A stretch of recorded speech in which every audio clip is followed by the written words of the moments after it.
আপনারা দেখছেন DP news, খবরই জীবন।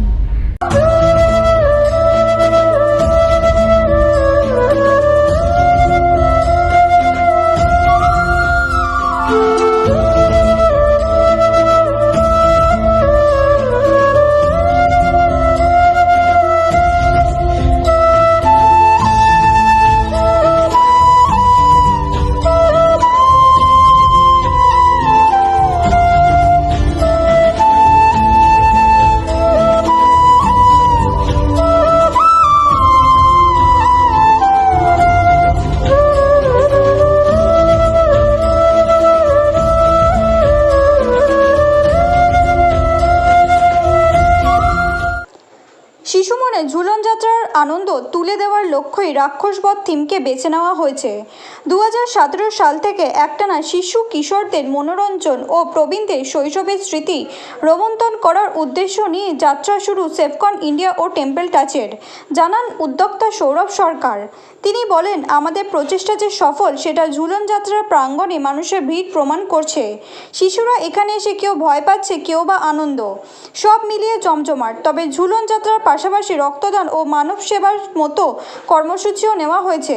তবে আমাদের সহকর্মী শ্রীমন্ত মাঝিকে আমরা হারিয়েছি, সেই বেদনা আমাদের মনের মধ্যে রয়েছে। লুপ্ত হয়ে যাওয়া ঝুলন যাত্রাকেই আমরা ফিরিয়ে এনেছি, এটাই আমাদের প্রয়াস। আমরা 2017 সাল থেকে এই ঝুলন যাত্রা করছি এবং এত মানুষের সমর্থন প্রত্যেক বছর। এবছরও আমরা দেখছি প্রচুর মানুষ এসছেন এবং বাচ্চারা প্রচুর আনন্দ পাচ্ছে। সেই কারণেই আমাদের এই ঝুলন যাত্রা করা, যাতে আমাদের এই নেক্সট জেনারেশান ঝুলন যাত্রা কী সেটা জানতে পারে।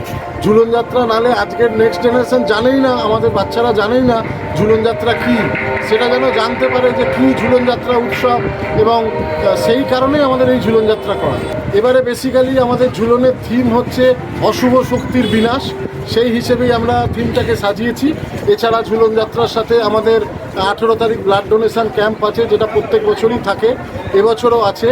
কিন্তু এবছর আমাদের যেটা সবথেকে দুঃখের সময় বলতে পারেন, যেটা হচ্ছে আমাদের যে খুব এক সতীর্থ যে সবসময় এই ঝুলন যাত্রার মধ্যে থাকতো, শ্রীমন্ত মাঝি, আমরা ওনাকে হারিয়েছি।